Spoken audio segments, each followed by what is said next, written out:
চাওক আজি আমাৰ ৰাষ্ট্ৰীয় যি বৈঠক হৈ গৈছিল এই বৈঠকৰ সিদ্ধান্ত মৰ্মে সংযুক্ত মৰ্চা যেটা আমাৰ ৰাজ্যিক মৰ্চা আছে আটাইকেইটা মৰ্চাৰ সন্মানীয় বিষয়ববীয়াসকলৰ উপস্থিতিত এই সংযুক্ত মৰ্চাৰ বৈঠক হ'ব।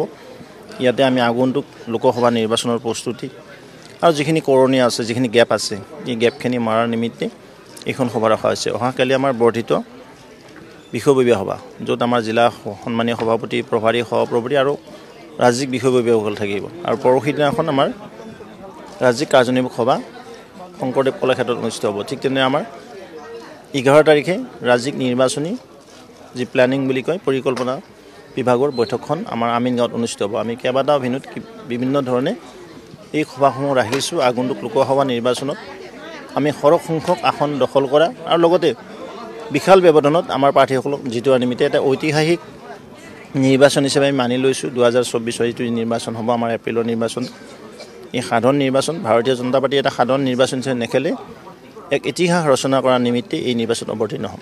যিহেতু আমাৰ 4টা স্তম্ভ আছে দেশৰ সন্মানীয় প্ৰধানমন্ত্ৰী নৰেন্দ্ৰ মোদী ডাঙৰীয়াই এই 4টা কমিউনিটিক তেখেতে হাইলাইট কৰিছে বা ৰিফ্লেক্ট কৰিছে আৰু 4টা কমিউনিটিৰ কাৰণে সমাহিত কৰি যি ইনক্লুচিভ ডেভেলপমেণ্ট কৰিছে যে সবকা সাথ সবকা বিকাশ সবকা বিশ্বাস সবকা প্ৰয়াস। বিশেষকৈ যুৱক যুৱতী, সন্মানৰ মহিলা, সন্মানৰ অন্নদাতা যাক আমি কৃষক বন্ধু বুলি কওঁ আৰু লগতে গৰীব কল্যাণ যোজনা এই 4টা স্তম্ভক লৈ বা 4টা কমিউনিটিক লৈ তেখেতে কাম কৰিছে আৰু একেটাকে আমি হাইলাইট কৰিম বা ফ'কাছ বিন্দু আমাৰ একেটাই আছে। নিশ্চিতভাৱে যুৱ মৰ্চাৰ অহা 24 জানুৱাৰীৰ দিনাখন যুৱ ভাৰত বা যুৱ ভোটাৰ্ছ সন্মিলন আমি অনুষ্ঠিত কৰিবলৈ গৈছোঁ। প্ৰতিটো বিধানসভা সমষ্টিত 2খনকৈ নিউ ভোটাৰ্ছ সন্মিলন আমি অনুষ্ঠিত কৰিম।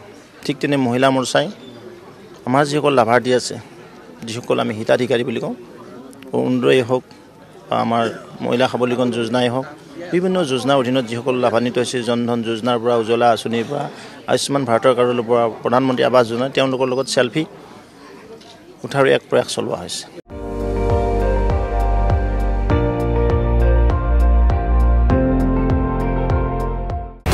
আপুনি চাই আছে ND24, সৰ্বশ্ৰেষ্ঠ নহয় সৰ্বোত্তমৰ দৌৰ।